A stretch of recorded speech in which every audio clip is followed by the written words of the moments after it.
Aloha, my name is Stephen Philip Katz, and the show is Shrink Wrap Hawaii. And have you got a treat? And I've got a treat today because my guest sitting next to me is, and I'm going to put my specs on so I could read this woman's incredible accomplishments, and this is just a tiny part of it. My guest is Dr. Ruth Heidrich. Welcome, Doctor. Thank Dr. you. Ruth, you told me that you like to be called. Yeah, I love Dr. Ruth. Let me read what it says on the back of her baseball card. Can you see this baseball card up here? Let me see if we can get somebody to zoom in on that. Maybe not. Yes? No? No? Okay, I'll just read it.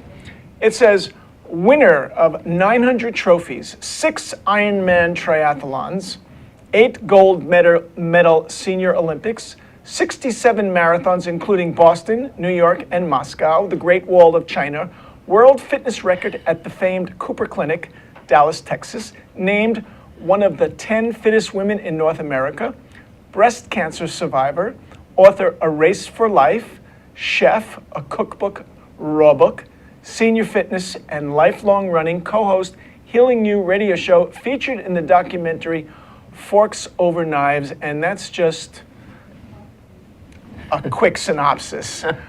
So it's really amazing what you've accomplished. It's hard to know where to begin, but as a therapist, my question is always, why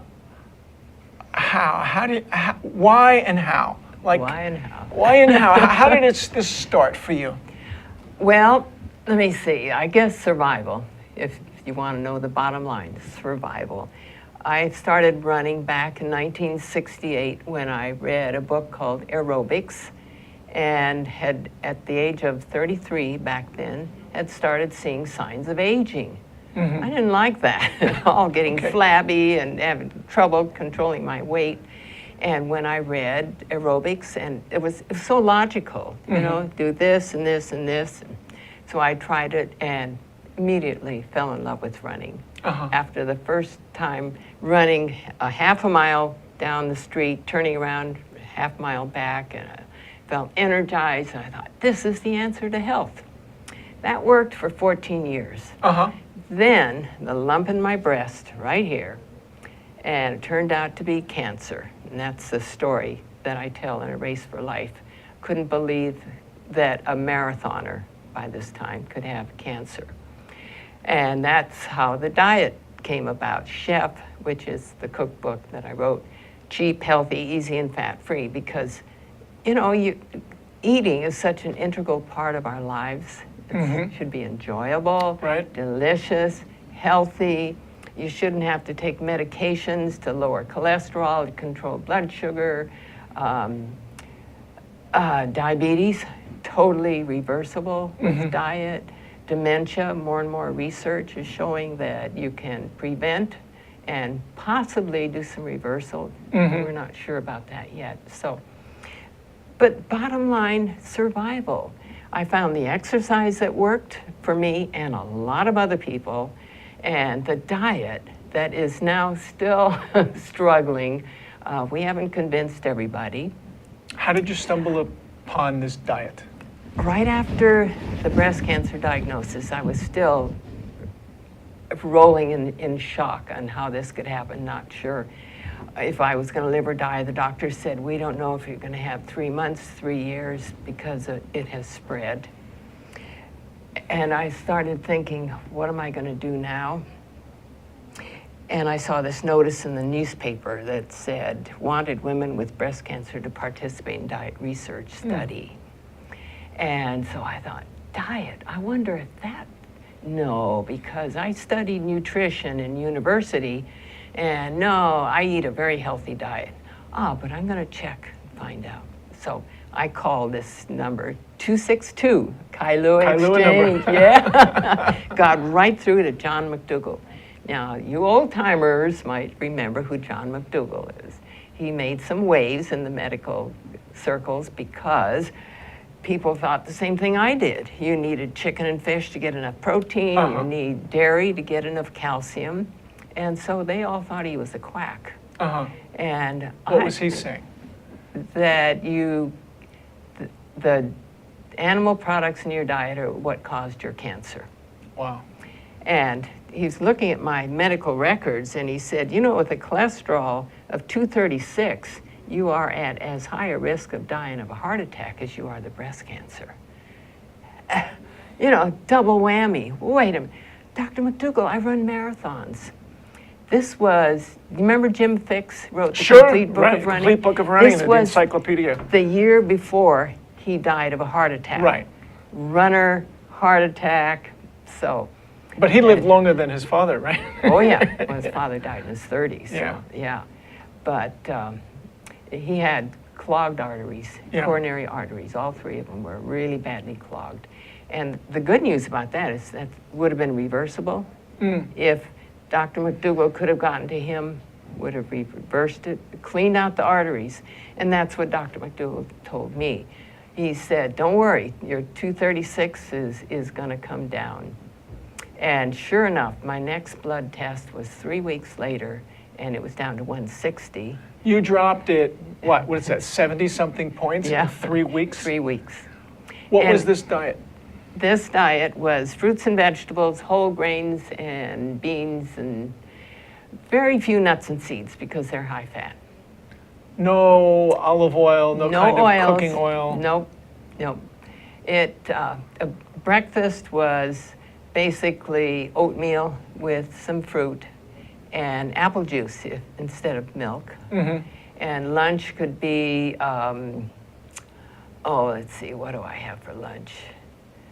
Basically a very large salad. When I say large, because I'm so active, I still run, bike, and swim every day. Wow. So I eat a lot. And that's the joy. Look at this, you know. And if you saw how much I ate, the bowl, you've seen these salad bowl, mixing bowl sets. It's like that? It's like that. It is that, not like that. It is a bowl that big. So a big bed of leafy greens. I love kale, collards, mixed organic greens, and then fruits and vegetables, whatever. I shop at farmers markets. And for example, for lunch that I had just before coming here was a whole mango cut up with that, and a banana, and cinnamon and fresh ginger, lots of cinnamon. I mean, I just like that, the Costco largely, and a little water and some raw oatmeal. That's my big breakfast or lunch. And supper. Does it matter whether it's organic or just off the shelf? First choice, organic. Second choice, off the shelf. So when possible, organic. And get to know your farmer and buy from the farmers markets. Support Do you buy them. a lot of local stuff? Yes. Yeah. Yes. And then supper is potatoes, brown rice in the automatic rice cooker, sweet potatoes I love, purple potato, the Okinawan, the Okinawan potato. ones, yeah. Oh my gosh. No And pasta? then more greens. I don't. You can. It's That's a hard thing for me to give up. I love my spaghetti.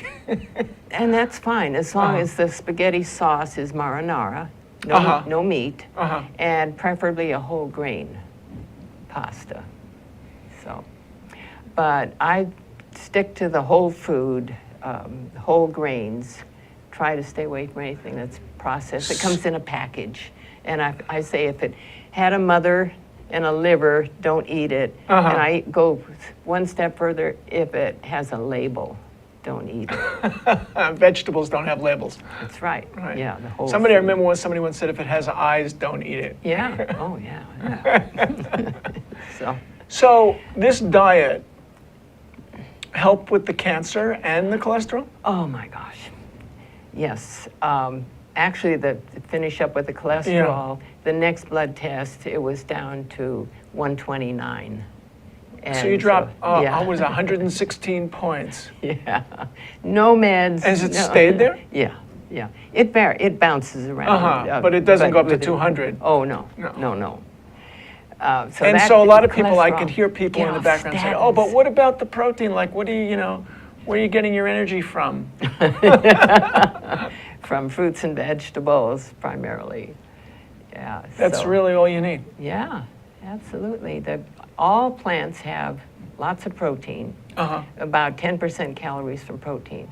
And newborn babies, when they're born, at their fastest rate of growth, get between 2 to 4% calories from protein.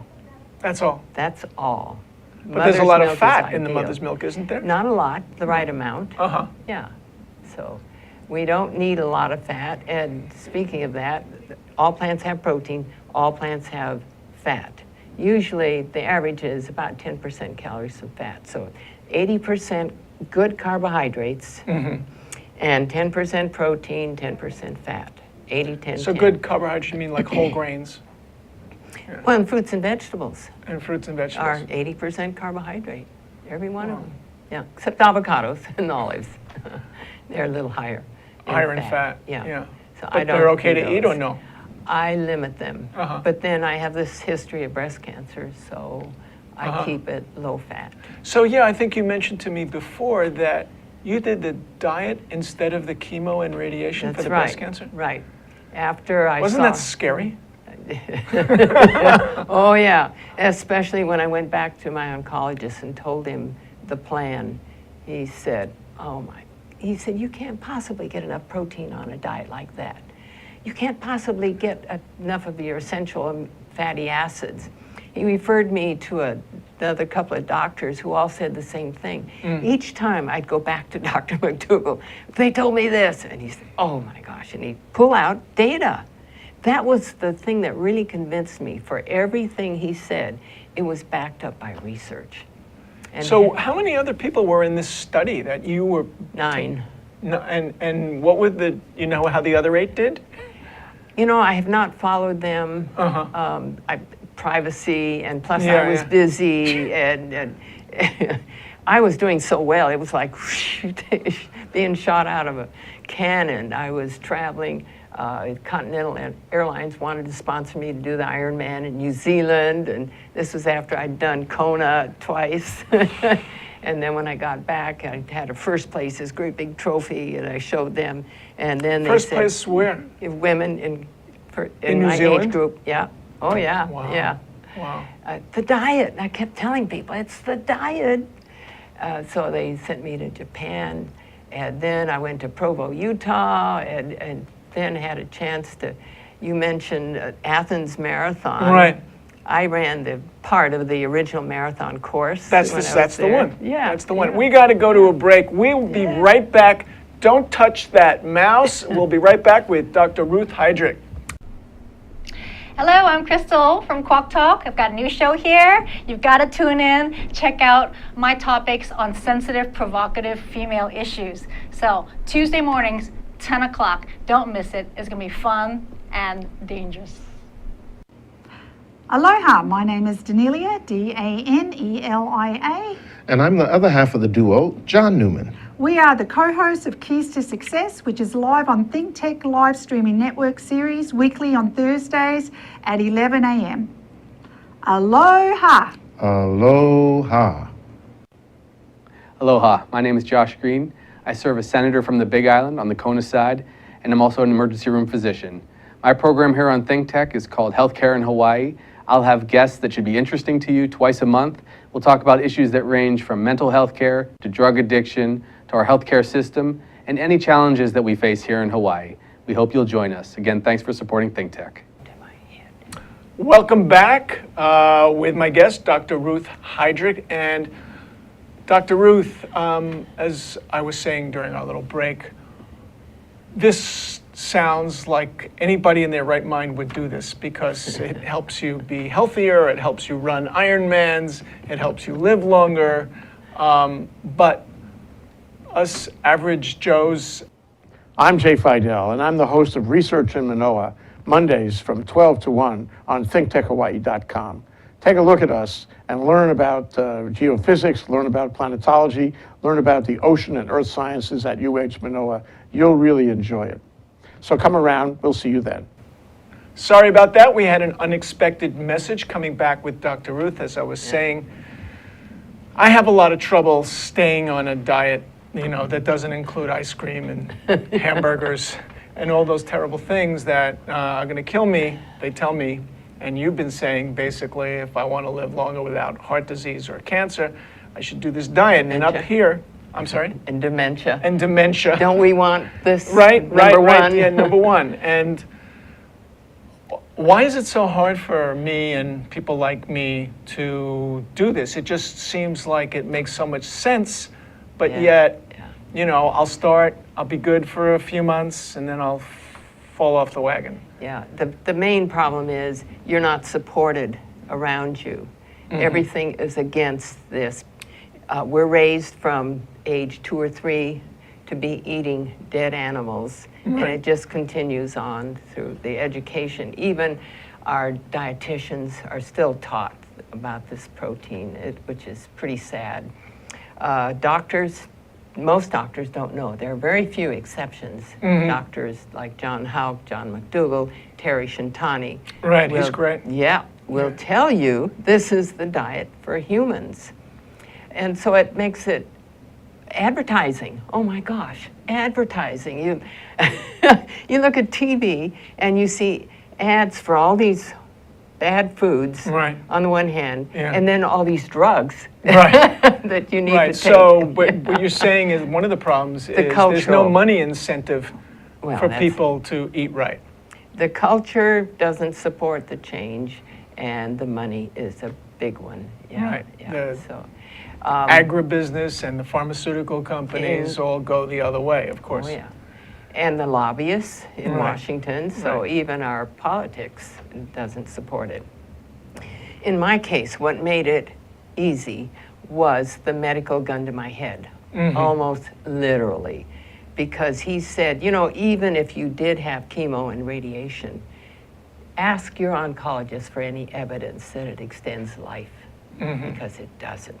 And it ruins the quality of life Right. while you're undergoing it.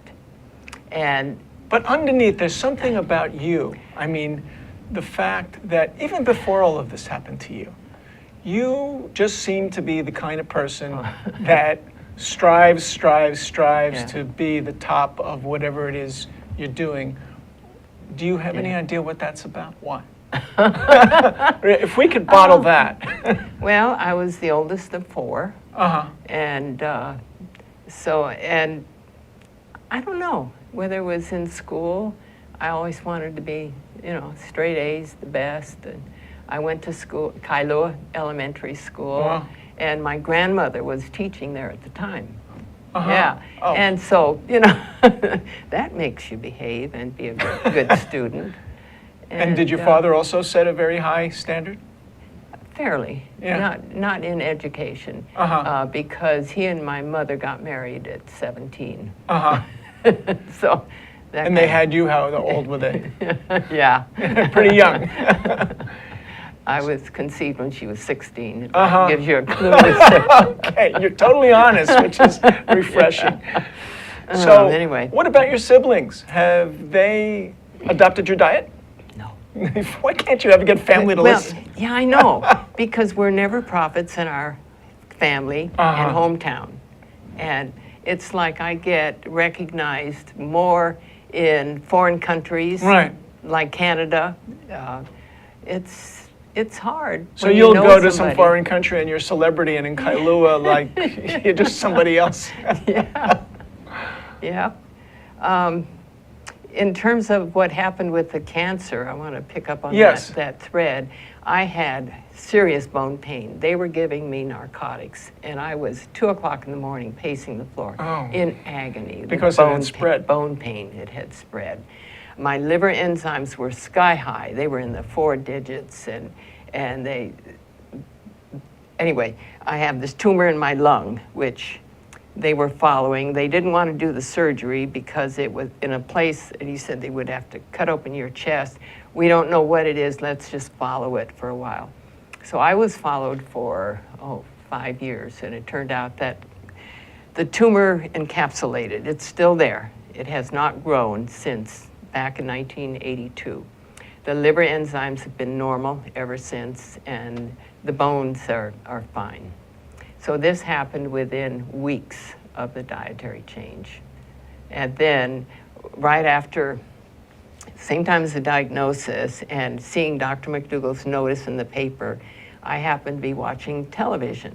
and it just because I hadn't gone back to work yet, and happened to see ABC Wide World of Sports, Ironman Triathlon. And in 1982, it was done here on Oahu. That's where it started. I had already done the Honolulu Marathon several times. I thought, oh, I know how to swim. I can do that. And then a bike. I got an old rusty bike in the garage. I'm going to do the Ironman. And then it hit me, lady, you've just been diagnosed with cancer. Then I thought, you know, I feel so much better. I started running the day after my surgery, which astounded the doctors. And I thought, oh, the diet is working. I know it is. And then I thought, oh, but I'm 47 years old. These few, they were, I think, 20 that had done the Ironman. They're all young, healthy people. And I'd be competing against these young people in my 40s. I thought, God, what if I come in? No, I'm going to do it. I found out that I was, at that point, would have been the oldest woman to have ever done it. Talking about challenge. I thought, oh boy. So I dove into the training. You know, I swam every day, I biked every day, signed up for courses and coaches, and just went full head into doing the Ironman. And the more I did, the healthier and fitter I got. Wow, I got the exercise down, now I've got the diet down, and now we got to tell people. It's easy for me because I had that motivation. I had that medical gun to my head. It's either chemo You or also had some radiation. sort of a belief that you could do this. Not really. No, I was When you signed up worried. for the Ironman, I worried. you were worried. You didn't know if you Yeah. would succeed. Yeah. In fact, in A Race for Life, I talk about how 7 weeks before my first Ironman, I was training in Kona and I got hit by a truck while on the bike. 7 weeks before the race. 7 weeks before the race, I was practicing the course.